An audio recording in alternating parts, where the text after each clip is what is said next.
నందు డైరెక్టర్ నమ్ముతాడు, director taste బట్టి చాలా సో స్క్రీన్ ప్లే ఒక ఎత్తు అయితే అది ఎవరు డైరెక్ట్ చేస్తున్నారో అతనికి ఎలాంటి టేస్ట్ ఉంది, పాట పాడమనగానే ఆమని అంటాడా లేకపోతే డైరెక్ట్ పాటలకు దిగుతాడా, ఇట్లాంటి ట్రేట్స్ చాలా అబ్జర్వ్ చేస్తాడు నందు. నాకు టేస్ట్ ఎక్కువ ఇంపార్టెంట్. డైరెక్టర్ యొక్క టేస్ట్ ఆఫ్ ఫిల్మ్, తనకి ఇష్టమైన సినిమాలు ఏంటి, తను వినే పాటలు ఏంటి, తనకి ఇష్టమైన ఎడిటర్లు ఎవరు, అది తెలుగులో కావచ్చు. ఇప్పుడు వరుణ్ అడిగితే నీకు ఏ కైండ్ ఆఫ్ ఎడిటింగ్ ఇష్టం అన్నాను అనుకోండి, గై రిచీ అంటారు, ఎడ్గర్ రైట్ అంటాడు, ఆ స్టైల్ ఆఫ్ ఎడిటింగ్ ఇష్టం అంటాడు. ఇప్పుడు నన్ను వరుణ్ అడిగాడు నీకు ఏ సినిమా ఇష్టం అంటే నేను ది యాంగ్రీ ఇండియన్ గాడెస్ అని చెప్పా. చాలా మందికి తెలియదు యాంగ్రీ ఇండియన్ గాడెస్ అనే సినిమా ఉంది అని. యాంగ్రీ ఇండియన్ గాడెస్లో అసలు ఫిల్మ్ మేకింగ్ గ్రామర్ చాలా కొత్తగా ఉంటుంది, చాలా చాలా చాలా మాకు మించినటువంటి ఇన్నోవేటివ్నెస్. ఆ ధైర్యం మాకు రావాలి అని చెప్పి ఈ సినిమాలో కొంత ఇంప్లిమెంట్ చేసాం. ఆ గ్రామర్లో కూడా షూట్ చేస్తాం నెక్స్ట్. సో అలాంటి ఎడిటింగ్ స్టైల్ ఇష్టమా అతనికి, ఇలాంటి చిన్న చిన్న చెక్స్, ఆ టేస్ట్ నమ్ముతాను ఇంకా గోయింగ్ ఫర్దర్. టీజర్ ట్రైలర్ చూసిన తర్వాత మీకు ఎవరైనా టీఎఫ్ఐ నుంచి మెసేజెస్ పెట్టిండ్రా? Of course yes. ట్రైలర్ చూసిన తర్వాత అయితే ఆఫ్ కోర్స్ చాలా మంది బెటర్ అని నేను అనుకున్నాను. చాలా మంది. టు బిగిన్ విత్ నాకు సుకుమార్ సార్ నిన్న రాత్రియే మెసేజ్ చేయటం జరిగింది. రాత్రి 2:40 ఉంది కదా. సుకుమార్ సార్ నాకు ఒక వాయిస్ నోట్ చూపిస్తాను. సుకుమార్ సార్ మెసేజ్ చేశారు. సాగర్ చంద్ర గారు, వాల్తేర్ వీరే డైరెక్టర్ బాబీ గారు, కోనా వెంకట్ గారు, అఫ్ కోర్స్ సాయి రాజేష్ గారు, బేబీ సాయి రాజేష్ గారు, కేవి అనుదీప్, ఆయన he's been travelling, I mean మాకు చాలా హెల్ప్. కాల్ చేశాడు అనుదీప్ గారు, ఇంకా అలా చెప్తే ఇంకా చాలా మంది, కిష్కిందపూరి డైరెక్టర్ కౌశిక్, వాళ్ళందరికీ నచ్చింది కాబట్టే ఫోన్ చేశారండి.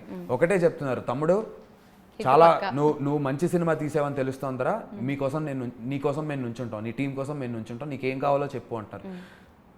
Oscar award lyric writer Chandrabose garu phone చేశారు. సూపర్. సో వీళ్ళందరూ చేసి పొగుడుతున్నారు.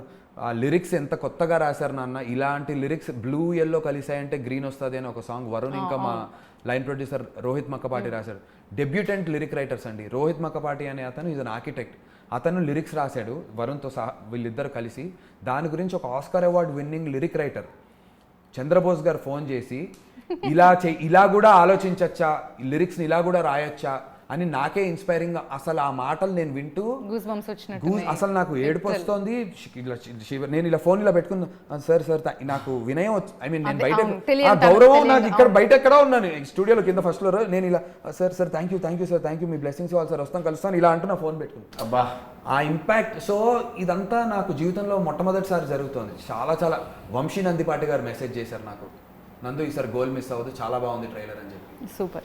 సో వీళ్ళందరూ ఫోన్లని మేము కమాన్ వీ అరైవ్డ్ లాగా కాకుండా చాలా హ్యూమిలిటీతో దీన్ని జెన్యూన్గా ఒక బాధ్యతగా, ఎందుకంటే రేపు పొద్దున్న ఈ సినిమా విడుదలైన వెంటనే వీళ్ళందరూ చూస్తాము అన్నారు.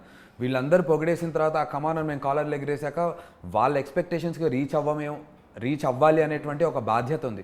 సో దానికోసం ప్రయత్నంలో ఉన్నాం. ఈ సినిమాని ఇంకా ఏం బెటర్ చేయగలుగుతాం. సౌండ్లో ఇవాళ సౌండ్ చెక్ చేయడానికి వెళ్తున్నాం, సింగిల్ స్క్రీన్కి వెళ్ళి చెక్ చేస్తున్నాం. సో ఆ సౌండ్స్ చెక్ చేస్తాం, ఇంకా ఏమన్నా సౌండ్ని రివర్బ్స్ యాడ్ చేసి ఏమన్నా లేపచ్చా, మ్యూజిక్ని ఇంకొంచెం హై చేయి.